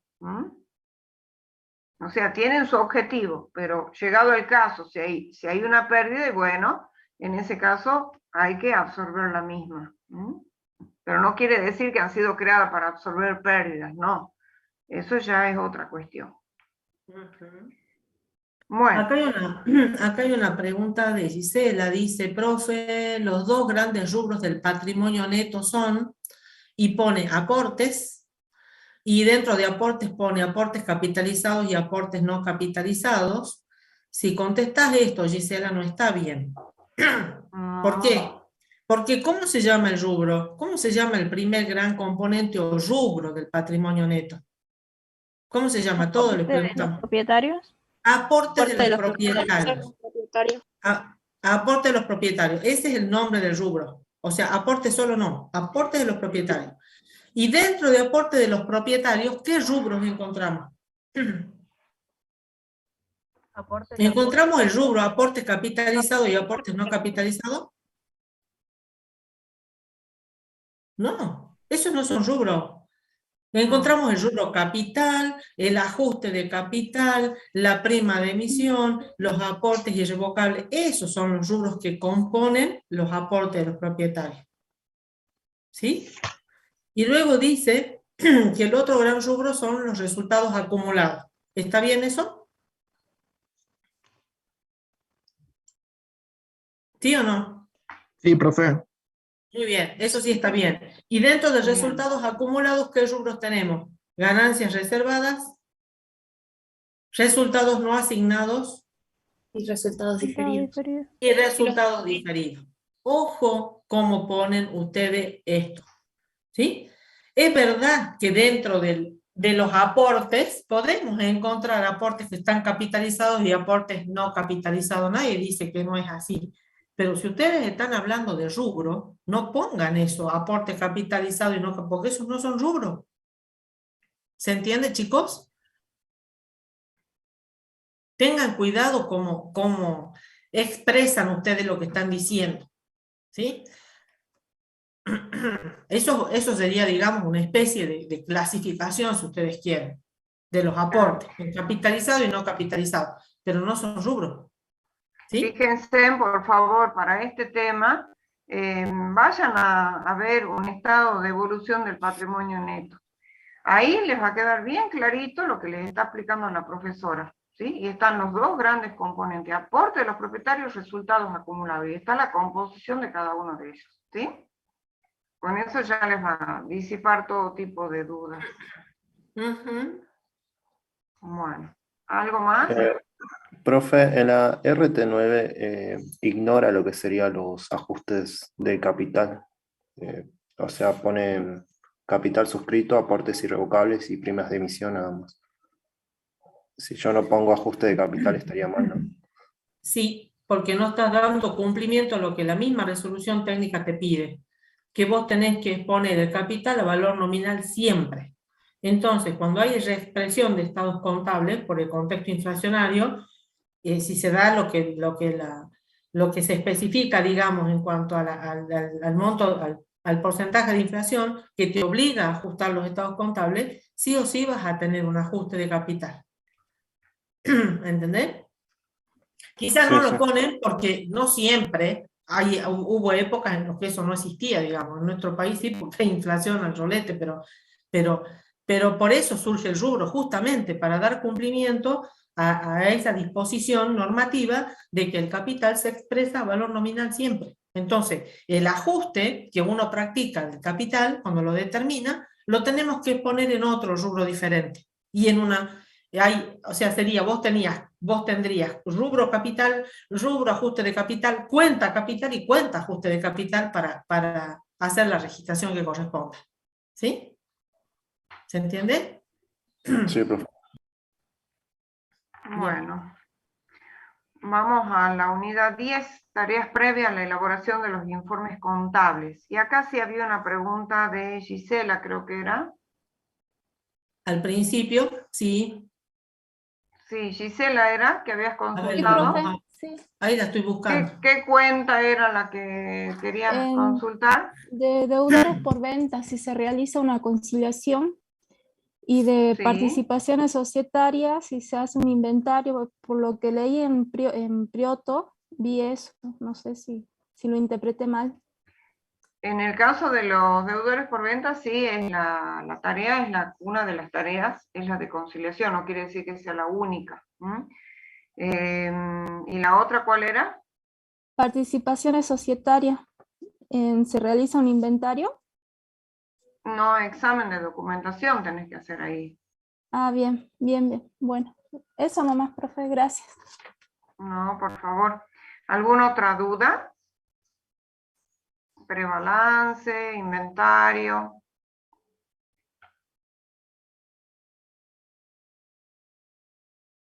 No veo nada en el chat, Leo.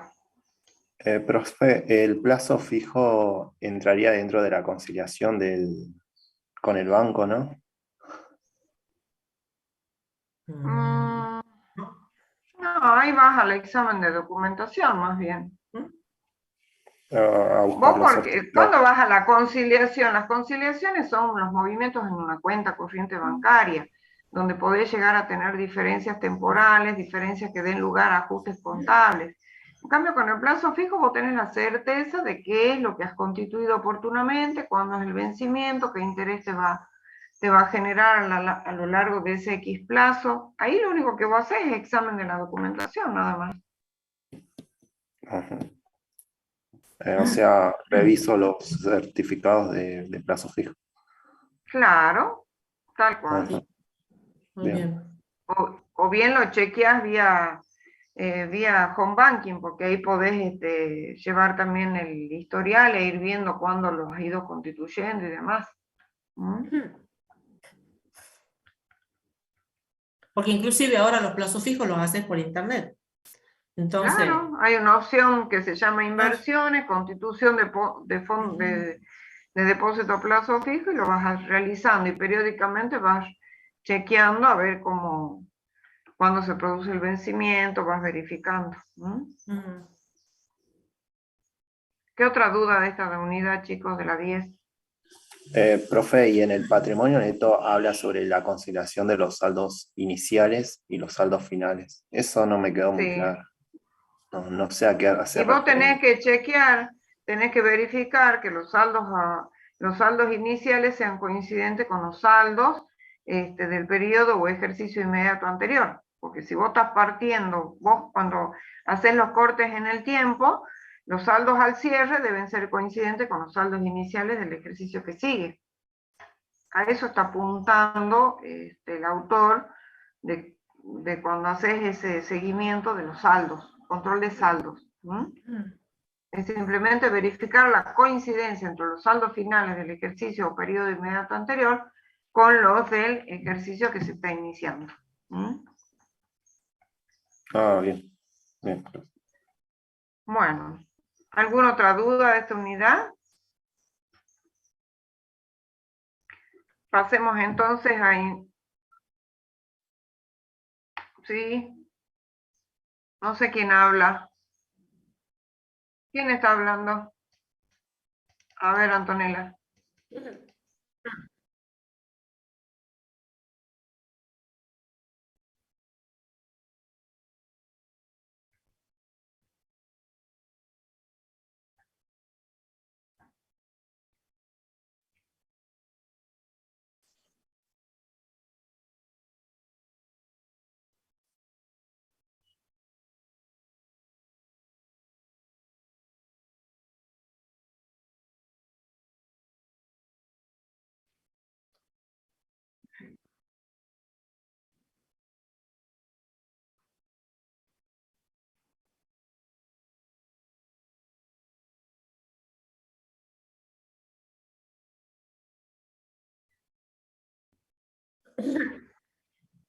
es lo mismo. O sea, Antonella, a ver, el objetivo de vos hacer el prebalance, ¿sí? ¿Cuál es? Controlar. Ese es el objetivo del prebalance. Controlar.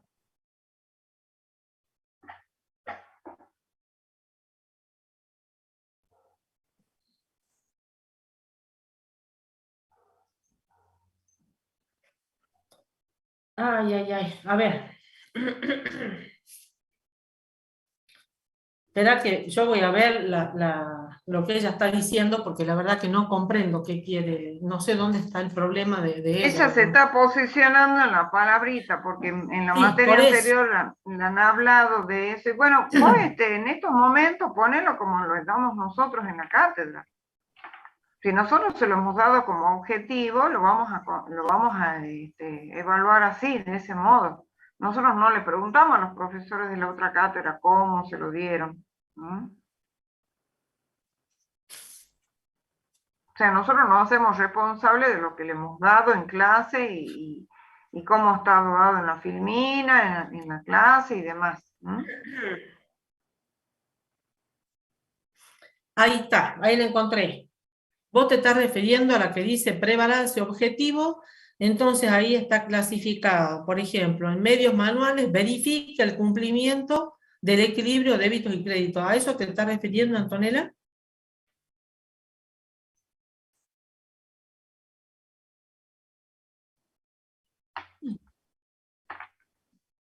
¿Y son esos los controles?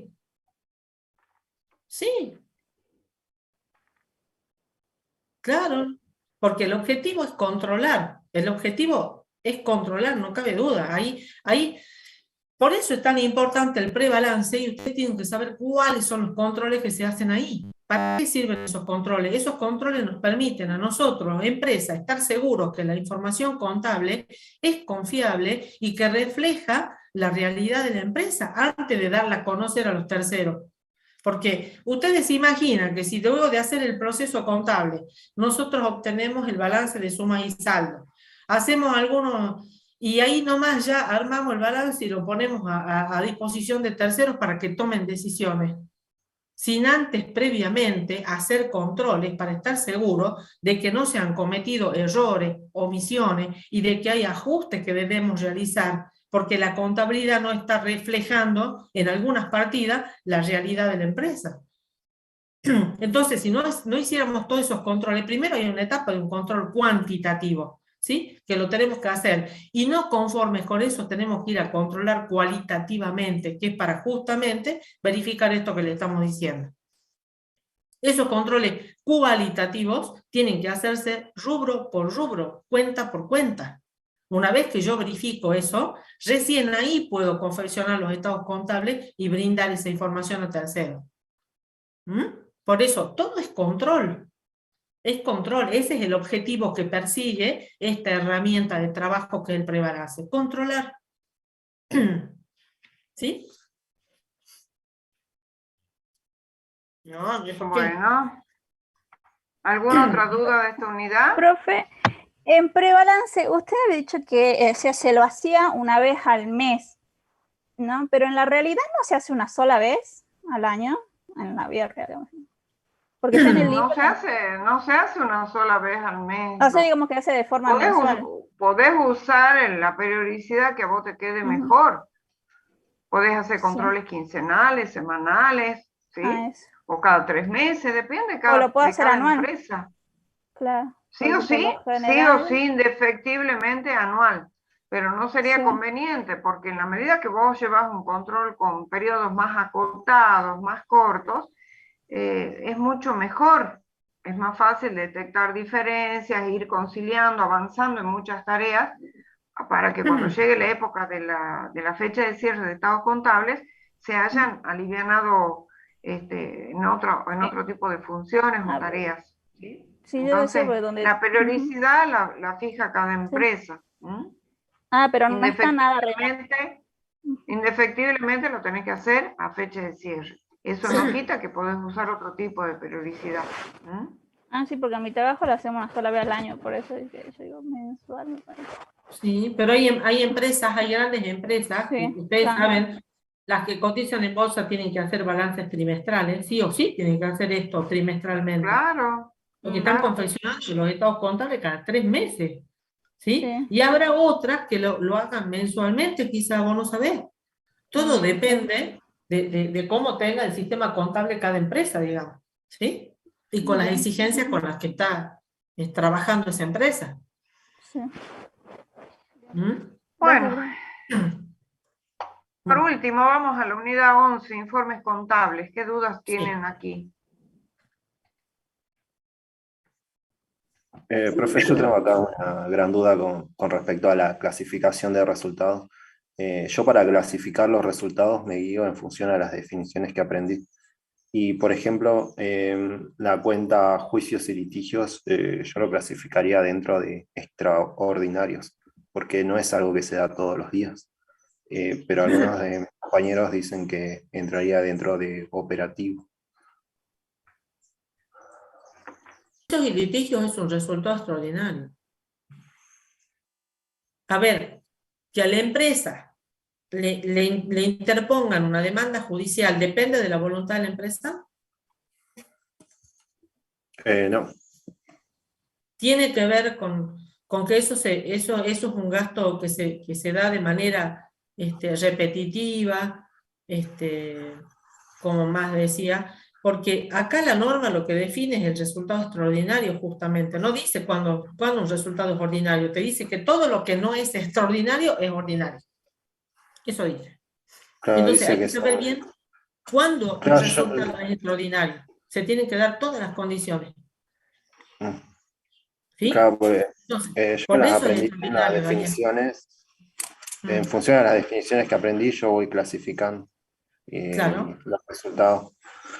Pero acá una cuenta que me quedó, una cuenta de resultados que sería garantías otorgadas, yo lo pondría dentro de ordinarios operativos, porque o sea, garantías se dan en los periodos, se dan. O sea. Sí. Sí, si vos vendés electrodomésticos, vas a otorgar garantías con seguridad. Entonces, para vos, ese es un resultado ordinario y operativo. Ajá. ¿Sí? Bueno. ¿Está muy bien? Bueno, gracias. No, no hay por qué. ¿Qué otra duda, chicos? Profe, disculpe, a mí me quedó una duda de la unidad anterior. Le quería preguntar si una de las tareas previas, que es la de verificar y cotejar los saldos contables con lo de la realidad, incluye también a los rubros esto de los patentes, perdón, a las cuentas de patentes y a las marcas. Todo, absolutamente todo. Todo. El control cualitativo se hace de todas las cuentas, chicos, todos los rubros y todas las cuentas. Hay que hacer una verificación de que ese saldo que te está diciendo la contabilidad está correcto. Bien. Ese es el control cualitativo. ¿Sí?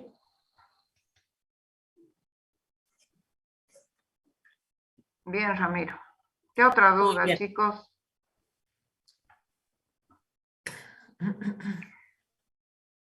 Mañana tengan a mano, por favor, documento, la calculadora, nos van a tener que mostrar el escritorio.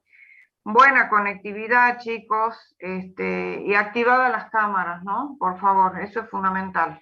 Quien no cumpla con ese requerimiento, lamentablemente, no va a poder rendir.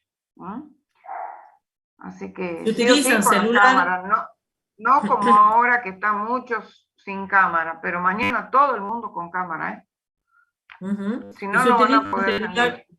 Si utilizan celular, chicos, celular cargado, con el cargador ahí, porque no se pueden ir del examen, ¿sí? Entonces, por ahí se desconectan y ¡ay, que se me terminó la batería! No, chicos, tienen que tener el celular con carga y el cargador ahí tal cual. Ustedes ven que se le está apagando, se está yendo la batería, ahí nomás lo enchufan. No se pueden ir del examen, ¿sí? Esas previsiones, esos cuidados, ténganlos, por favor, ¿sí? Sí, hay que evitar todo ese tipo de problemas. Fíjense ya en el aula, están conformados los grupos, ya cada uno va a saber, va a estar direccionado a qué grupo tienen que asistir. Vayan directamente al grupo que les fue asignado, no se cambien de grupos, ¿sí? Porque nos hacen perder tiempo, ustedes pierden tiempo. La idea es que trabajemos tranquilos. Y no se desesperen si de pronto no se los va admitiendo, porque estamos haciendo un chequeo íntegro de alumno por alumno y eso lleva su tiempo. Por eso es que la convocatoria es a las 15:30, como para que tengamos margen suficiente de hacer esos chequeos y que todos ingresen tranquilamente. Va a durar 2 horas el examen, y bueno, van a tener 4 ensayos y 23 preguntas, verdadero o falso, opciones múltiples o bien emparejamientos. Y los ensayos tienen que estar íntegramente realizados y correctamente, ¿no? Bueno, si no tienen más dudas, nos vemos mañana a las 15:30. ¿No tienen dudas de informes contables? Profe, yo tengo una duda del prebalance. A ver. En las 4 últimas columnas para clasificar las cuentas, surge no coinciden los importes al final, digamos, en la sumatoria. Primero se procede, digamos, a hacer la diferencia de las cuentas de resultado y ahí, digamos, se lo traslada al estado de resultado, ¿que no? y eso tiene que trasladárselo, digamos, al estado de evolución del patrimonio neto, o sea, el resultado del ejercicio para que coincida. No es que se traslada, hijita, ese es el valor que tiene que llegar en los distintos estados contables. Vos no trasladás eso, es el valor que surge, que es el resultado atribuible al ejercicio, y que obviamente cuando vos confecciones el estado de resultado tenés que arribar ese valor. Y porque aparte, Natalia, vos estás relacionando el prebalance con el estado de resultado. O sea, no hay relación ahí, ¿eh? O sea, el prebalance concluye cuando vos determinas, como vos bien dijiste, total de activo y total de pasivo y no coinciden. Determinas cuál es la diferencia entre esas dos columnas y la anotas para equilibrar en el pasivo, ¿sí? Y te vas a la columna de pérdidas y ganancias y haces lo mismo. No te coinciden las columnas, determinas la diferencia. ¿Dónde termina el control del prebalance? Cuando vos verificás que esas dos diferencias son iguales. Y justamente, ¿qué es eso? El resultado del ejercicio. Pero no es que ese resultado vos lo trasladas al estado, ¿eh? Ojo, nada que ver. Esto es un control. Luego, a partir de ahí, vos estás segura que las cuentas que tenés tienen el saldo correcto y que te concilia todo. Entonces, lo único que empezás a hacer ahora es a confeccionar los estados contables, confeccionando primero las notas de los estados contables, ¿sí? Pero la relación del resultado del ejercicio es el resultado del ejercicio que vos obtenés cuando confeccionás el estado de resultado, ahí vas a obtener el resultado del ejercicio, obviamente que te tienes que coincidir con lo que vos determinaste en el prebalance, pero no es que trasladas el número del prebalance al estado de resultado, ojo, nada que ver. Gracias, profe. Muy bien. ¿Alguna otra duda? Sí, profe, yo Ramiro. tengo una consulta con respecto a unos términos que no me quedaron muy claros, que encontré diversos términos, no sé si serán los mismos, pero en patrimonial yo lo tengo entendido que estudia la estructura del activo, pasivo y patrimonio neto. Económico estudia la estructura de resultados de la empresa para conocer la rentabilidad del ente, y financiero estudia la capacidad que va a tener la empresa para devolver sus deudas a corto plazo, que sería liquidez, y a largo plazo, solvencia. No sé si esos términos que le nombré están correctos. ¿También? ¿Sí? ¿Está bien? ¿Vos te referís a la información que brinda cada estado? ¿A eso te estás refiriendo, Daniel? Y el más significado, que nada, ¿a qué es lo que significado? El significado de cada término, patrimonial, económico y financiero. Claro, eso porque yo encontré, o sea, uno me decía una cosa y otro otra cosa, entonces ahí me confundía mucho. No, está bien la conceptualización que compartiste. Por acá Daniel creo que tenía otra duda, había levantado la mano. No, creo que era yo, profe. A ver, Ramiro. No, le quería preguntar sobre las notas y anexos. Básicamente son papeles de trabajo que muestran una información complementaria, que no muestran los estados contables. No son papeles de trabajo, Ramiro. Pésimo ese concepto, ojo con eso. Las no son notas papeles de trabajo. No, forman parte integrante de los estados contables. Eso está bien clarito en la diapositiva. Los estados contables comprenden los estados contables básicos y la información complementaria. Y esta última es comprensiva tanto encabezamientos, notas y cuadros anexos. ¿Sí? Y todo concluye y todo conforma los estados contables. Así que cuidado ahí con el término, porque como te dijo la profesora, no son papeles de trabajo, son estados contables. Nada más que cada uno enfocado de distintas maneras. Las notas en forma literal, los anexos a través de cuadros, y el encabezamiento, bueno, con una estructura predefinida. Bien, pero bien, tenés profe, cuidado gracias. con eso. No, por favor. Bueno, chicos, si no hay más dudas, vayan a repasar. Sugerencia, estas horas que les restan, hagan esa correlación de conocimientos teóricos y prácticos para que las preguntas las puedan responder y con total seguridad. No se encuadren o encasillen En la preguntita que hemos tomado en el examen de mayo del 2020, 2021, no, va a variar. Pueden variar, los vamos modificando de un examen al otro. Así que la idea es que ustedes aprueben, pero sabiendo la materia. ¿No? Así que bueno, todas las recomendaciones que les dimos, tenganlas en presente para que les vaya bien y puedan aprobar de esta instancia ya la materia. ¿No? Bueno, Leo, no sé si algo más querés acotar, agregar. No. Está bien, solo las cositas que le fuimos diciendo durante la consulta, ¿sí? Traten de repasar enfocado más en hacer hincapié en comprender sobre todo lo que ustedes han estudiado con seguridad, han leído y han estudiado. Así es.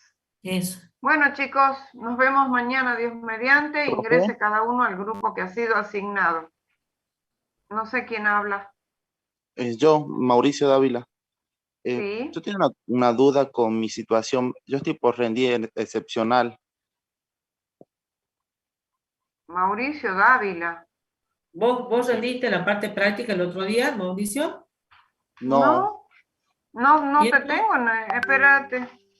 No, porque yo pensé que Dávila, teníamos que no. rendir, ¿Qué claro, la haces parte acá, práctica. Mauricio? No me pasaron el link para hacer la consulta nomás. No, es que vos ni figurás en las actas. Y Ah. ayer han rendido la parte excepcional y no figurabas en Bueno. esa nómina. Bueno, esa era No mi consulta, figuraste. disculpe. No podés rendir, hijito. Ayer se tomó la parte práctica de excepcional y conversión. Bueno, profe, muchas gracias. No, por favor. Averigua bien cómo es el régimen y cuándo te podés inscribir para lo otro, ¿sí? Bueno, chicos, Sí, profe, nos gracias. estamos viendo mañana. Suerte a todos y bueno, hagan los deberes, hagan caso a las recomendaciones que les dimos, ¿sí? Hasta mañana, mucha suerte. Que estén bien. Gracias, profe, hasta luego. Suerte. Chao, A chao. estudiar, vayan a terminar de estudiar. Chaucito. Chao, hasta luego.